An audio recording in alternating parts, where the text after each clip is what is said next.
Party కొత్త party వచ్చిన తెలంగాణలో ఎట్లా మీ అభిప్రాయం ఏంటి?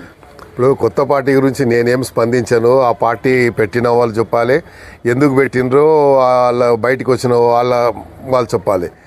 ఇది ఆల్రెడీ వాళ్ళ ఇంట్లో తల్లి ఉంది, మరి ఇంకో తల్లి ఎందుకు వచ్చిందో తెలుస్తలేదు. కాబట్టి ఇప్పుడు మేము ఏం చెప్పదలుచుకోలేదు. తెలంగాణలో ఒక మంచి పాలన జరుగుతుంది. మళ్ళీ వాళ్ళ అన్న మాటలు మాత్రం తీవ్రంగా పరిగణించాల్సి వస్తుంది. ఎందుకంటే ఒక రాక్షస పాలన అన్నారు. తెలంగాణలో ప్రజాపాలన జరుగుతుంది. ప్రజలకు చేరువుగా ఉండే ప్రభుత్వం జరుగుతుంది. ప్రజలకు అందుబాటులో ఉన్నటువంటి ప్రభుత్వం జరుగుతుంది. కాబట్టి మరి వాళ్ళు పెట్టిన ఉద్దేశం ఉంటే టార్గెట్ ఇంకోని చేయడం కరెక్ట్ కాదు. ఎందుకంటే మరి సొంత తండ్రినే రోబోలోగా మారిపోయింది అన్నారు. అంటే అంతకంటే దయనీయమైనటువంటి ఓడి ఎక్కడ ఉంటుందా? అది మనం ఆలోచించుకోవాలి. తల్లి గురించి, తండ్రి గురించి, మనకు జన్మనిచ్చిన తల్లిదండ్రులను ఎప్పుడు కూడా మనము అగౌరవపరచొద్దు. మీకు వ్యక్తిగతంగా ఎన్నైనా ఉండొచ్చు. మీరు మీ సొంత సమస్యల్ని మార్కెట్కి తీసుకొచ్చారు, రోడ్డు మీద తీసుకొచ్చారు. మీ సమస్యని మీ ఇంట్లో ఉండి పోరాటవలసిన ఆ సమస్యని బయటికి తీసుకొచ్చారు. బయటికి తీసుకొచ్చి ఏం చేశారు?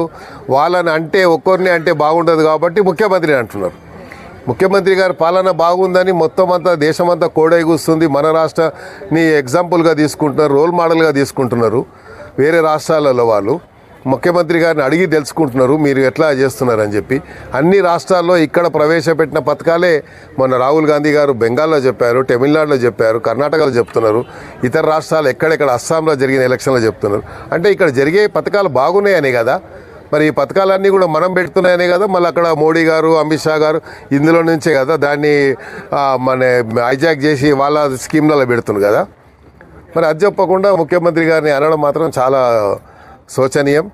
మీ వ్యక్తిగత సమస్యలుంటే మీరు తెలుసుకోవాలి, కానీ బయటికి వచ్చి ముఖ్యమంత్రి గారి ఒక రాక్షస పాలన అని లేకుంటే దుర్మార్గ పాలన అని అనడం కరెక్ట్ కాదు. పేరు చెప్పాలనా అని ఏం పేరు? ఆ పాత పేరే చెప్పింది, మళ్ళీ కొత్త పేరు ఏం చెప్పింది? కాబట్టి వద్దు, నేను అలాగ చేయమనను. వాళ్ళు బాగుండాలి. పార్టీ పెట్టడానికి ముఖ్యమంత్రి గారికి ఉన్న పనులతోనే టైం సరిపోతలేదు. ఇంకా ఈ కొత్త పని ఎడబెట్టుకుంటాడు సార్. ముఖ్యమంత్రి గారికి ఎన్ని పనులు ఉన్నాయో అందరికి తెలుసు.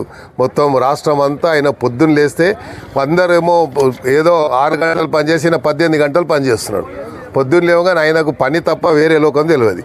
మరి అలాంటి ఆయన పట్టుకొని ఈ కొత్త పార్టీ పెట్టించి మళ్ళీ ఇది ఒక దుఃఖం ఆయనకు అవసరమా? వాళ్ళు ఏదో చెప్పుకోవడానికి చెప్పుకుంటున్నారు, ఎందుకంటే వాళ్ళకి వేరే లేదు, విమర్శించడానికి వాళ్ళకి వేరేది. కాబట్టి ముఖ్యమంత్రి గారిని ఇందులో మధ్యలో లాగాలని చూస్తున్నారు.